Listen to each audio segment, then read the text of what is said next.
Good morning students. Now today we going to start the literature side lesson number 4. ठीक है, according to the serial ये lesson number 4 है, but आपके लिए poem number 2 है ये. The name of the poem is falling snow.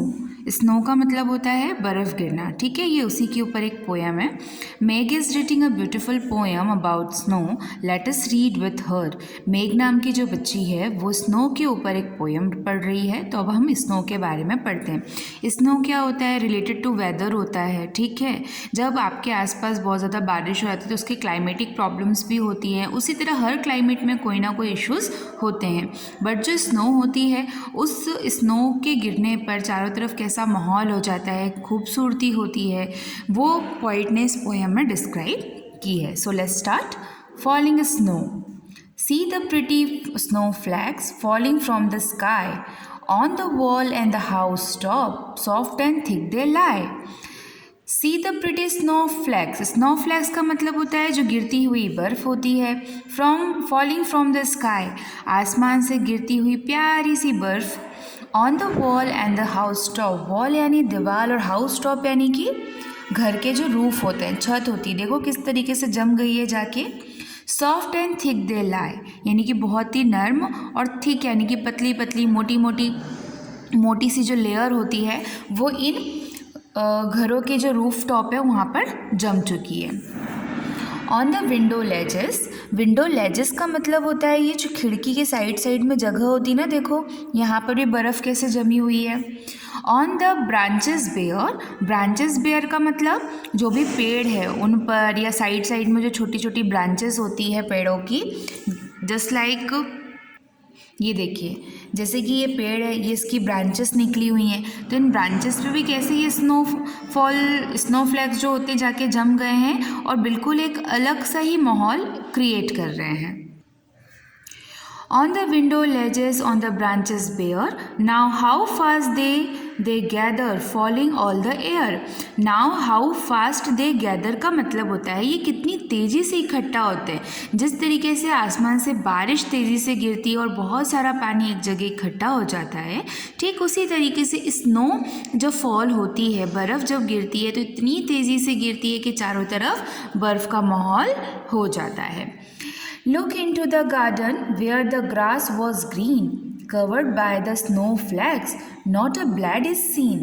इस line का मतलब है इन लाइन्स का कि गार्डन में देखो, look into the garden, garden की तरफ देखो, where the grass was green. Grass कैसी होती है? ग्रीन होती है. लेकिन स्नोफ्लैक्स गिरने की वजह से जो ग्रीन ग्रास था उसका कहीं पर नामो निशान नहीं रह गया. क्यों? क्योंकि ये एक वाइट बेड बन गया है पूरा. Covered by the snowflakes, not a blade in see. Blade का मतलब होता है सिंगल पीस ऑफ ग्रास, यानी कि घास का एक टुकड़ा भी नहीं दिख रहा. क्यों? क्योंकि बर्फ़ की चादर इन पे ढक गई है. Now the bare black bushes, all the look soft and white, like the cuddly little snow man. Oh what a pretty sight. चारों तरफ बर्फ़ ही सफ़ेद बर्फ़ है, घर भी बर्फ़ से ढके हुए हैं, पेड़ पौधे भी बर्फ़ से ढक गए. चारों तरफ ऐसा लग रहा है कि बर्फ़ का बेड बना हुआ है, उस बेड पर एक प्यारा सा स्नोमैन खड़ा है, और ये नज़ारा देखने में कितना ज़्यादा प्यारा है. ठीक है, तो पॉइंट आपको यही कहना चाहते हैं कि हर एक मौसम की, हर एक वेदर की अपनी एक इम्पॉर्टेंस होती है.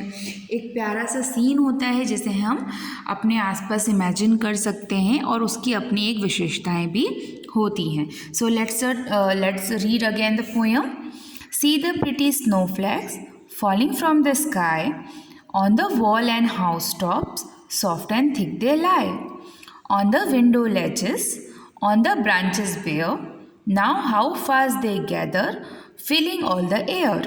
Look into the garden where the grass was green, covered by the snowflakes, not a blade is seen. Now the bare black bushes all look soft and white, like the cuddly little snowman. Oh what a pretty sight.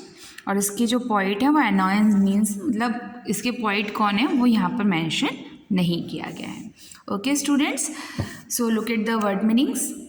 इस poem में आपने कुछ words देखे होंगे जो black bold letter से लिखे थे. House top. हाउस टॉप का मतलब होता है रूफ ऑफ अ हाउस, यानी कि घर की छत. लैच का मतलब होता है self like structure outside the window. Window के बाहर जो थोड़ा सा कोना बाहर निकला रहता है इस तरीके का, इसे हम लैचेस कहते हैं। बेयर, बेयर का मतलब होता है अनकवर्ड, जो ढका हुआ ना हो। गैदर, गैदर का मतलब होता है कलेक्ट, यानी कि एक जगह इकट्ठा होना। Blade, a single of peace of grass, यानी कि घास का एक सिंगल सा भी जो टुकड़ा होता है उसे हम कहते हैं blade. I hope this poem is understood by you. Have a good day.